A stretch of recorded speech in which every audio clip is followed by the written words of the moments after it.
ରାଜନୀତିରେ ଦଳ ପ୍ରତି ବିଶ୍ୱସ୍ତ ରହିବା ଆଉ ସମସ୍ତଙ୍କ ସାମ୍ନାରେ ଦଳକୁ ସମାଲୋଚନା କରିବା ଏ ଦୁଇଟା ଭିତରେ ଯେଉଁ ସରୁ ଲକ୍ଷ୍ମଣ ରେଖା ଥାଏ ତାହା କେତେବେଳେ ପାର ହୋଇଯାଏ। ଆଜି ଆମେ ଏମିତି ଗୋଟେ କାହାଣୀ ବିଷୟରେ କଥା ହେବା ଯାହା ଓଡ଼ିଶାର ଏକ ଶକ୍ତିଶାଳୀ ଆଞ୍ଚଳିକ ଦଳ ବିଜୁ ଜନତା ଦଳ ଭିତରୁ ଆସିଛି। ଏ କାହାଣୀ ହେଉଛି ଜଣେ ଏମିତି ନେତ୍ରୀଙ୍କର ଯିଏ ଦିନେ ଦଳର ବଡ଼ ବିଶ୍ୱସ୍ତ ଥିଲେ କିନ୍ତୁ ପରେ ସେହି ଦଳର ସବୁଠୁ ବଡ଼ ସମାଲୋଚକ ପାଲଟିଗଲେ। ଏଇ ଗୋଟିଏ ଲାଇନ୍ ଏଇଠୁ ହିଁ ଆରମ୍ଭ ହେଉଛି ଆମର ପୁରା କାହାଣୀ।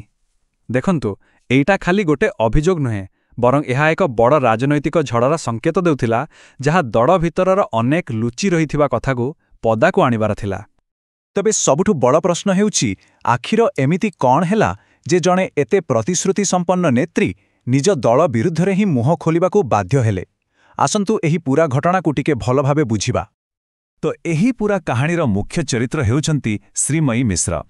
ତାଙ୍କର ରାଜନୈତିକ କ୍ୟାରିୟର ବହୁତ ଆଶା ଆଉ ସମ୍ଭାବନା ନେଇ ଆରମ୍ଭ ହୋଇଥିଲା, କିନ୍ତୁ ଶେଷରେ ଏକ ବଡ଼ ବିବାଦରେ ଛନ୍ଦି ହୋଇଗଲା। ତେବେ ଚାଲନ୍ତୁ ପ୍ରଥମରୁ ଦେଖିବା ତାଙ୍କର ଏ ଯାତ୍ରା କେମିତି ଆରମ୍ଭ ହେଲା। ଶ୍ରୀମୟୀ ମିଶ୍ର କେବଳ ଜଣେ ନେତ୍ରୀ ନଥିଲେ, ପେଶାରେ ସେ ଥିଲେ ଜଣେ କମ୍ପ୍ୟୁଟର ସାଇନ୍ସ ଇଞ୍ଜିନିୟର।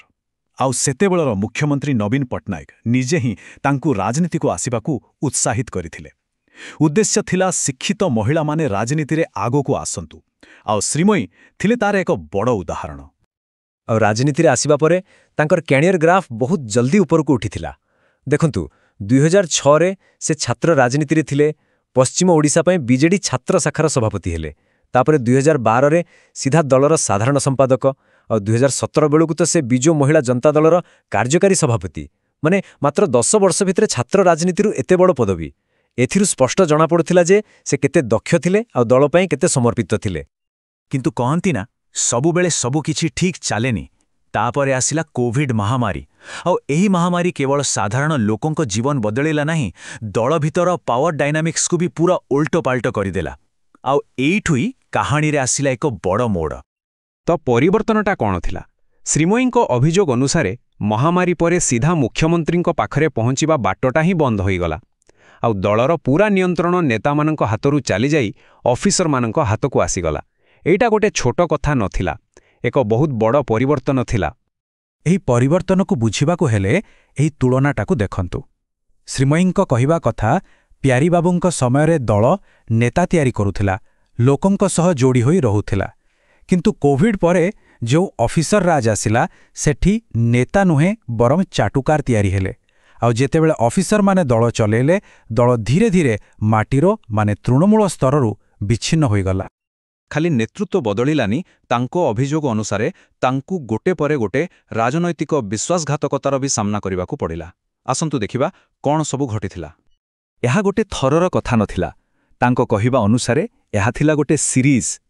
ପ୍ରଥମେ ବିଏମ୍ସି ନିର୍ବାଚନ ପାଇଁ ଟିକେଟ୍ ଦେବାକୁ କହି ମନା କରିଦିଆଗଲା। ତାପରେ ପାଟନା ମ୍ୟୁନିସିପାଲିଟିରେ ସେ ବହୁତ କାମ କରିବା ପରେ ବି ତାଙ୍କ ଟିକେଟ୍ କାଟି ଦିଆଗଲା।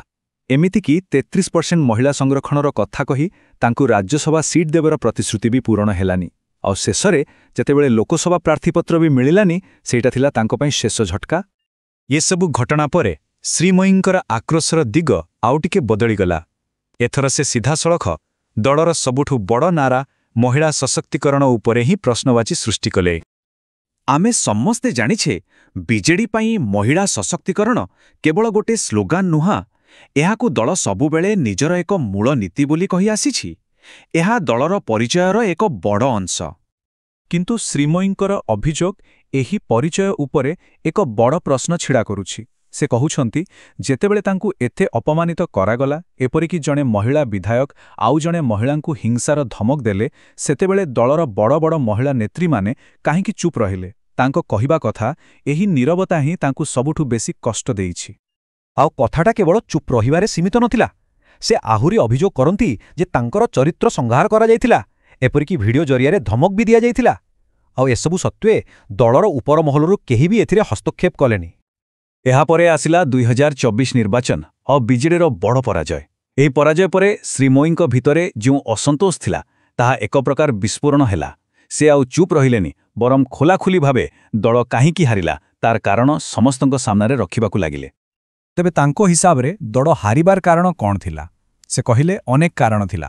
ଯେମିତିକି ଭୋଟରକୁ ଠିକ୍ ମେସେଜ ଦିଆଗଲାନି, ପ୍ରଚାର ବେଳେ ବଡ଼ ବଡ଼ ନେତା ଦେଖାଗଲେନି, ଦଳର ପୁରୁଣା ଆଉ ବିଶ୍ୱସ୍ତ କର୍ମୀଙ୍କୁ ଅଣଦେଖା କରାଗଲା, ଆଉ ପରବର୍ତ୍ତୀ ନେତା କିଏ ହେବ ସେ ନେଇ ଏକ ବଡ଼ ଦ୍ୱନ୍ଦ୍ୱ ସୃଷ୍ଟି ହେଲା।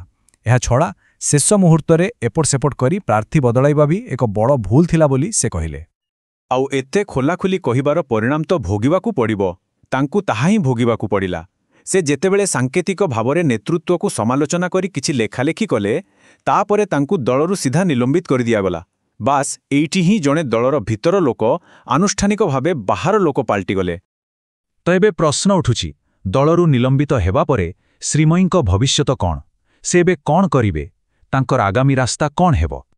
ଶ୍ରୀମୟୀଙ୍କ କହିବା କଥା ହେଲା, ସେ ଏବେ ବି ପୂର୍ବତନ ମୁଖ୍ୟମନ୍ତ୍ରୀଙ୍କୁ ସମ୍ମାନ କରନ୍ତି, କିନ୍ତୁ ନିଜର ନୀତି ଆଉ ଆତ୍ମସମ୍ମାନ ସହିତ କୌଣସି ବି ବୁଝାମଣା କରିବାକୁ ସେ ରାଜି ନୁହନ୍ତି। ଆଉ ସେ ସଫା ସଫା କହିଛନ୍ତି ସେ ଏମିତି ଗୋଟେ ଦଳକୁ ଯିବେ ଯେଉଁଠି ତାଙ୍କ ଆତ୍ମସମ୍ମାନ ଆଉ ଆଦର୍ଶକୁ ଗୁରୁତ୍ୱ ମିଳିବ।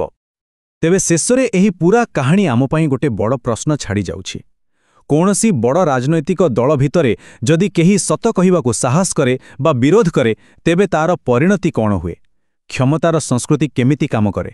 ଏହି କାହାଣୀ କେବଳ ଜଣେ ନେତ୍ରୀଙ୍କର ଉତ୍ଥାନ ପତନର କାହାଣୀ ନୁହେଁ, ବରଂ ଏହା ରାଜନୀତି ଭିତରେ ଥିବା ବିବେକ ଆଉ ବିଶ୍ୱାସ୍ୟତା ଭିତରର ସଂଘର୍ଷର ଏକ ଜ୍ୱଳନ୍ତ ଉଦାହରଣ।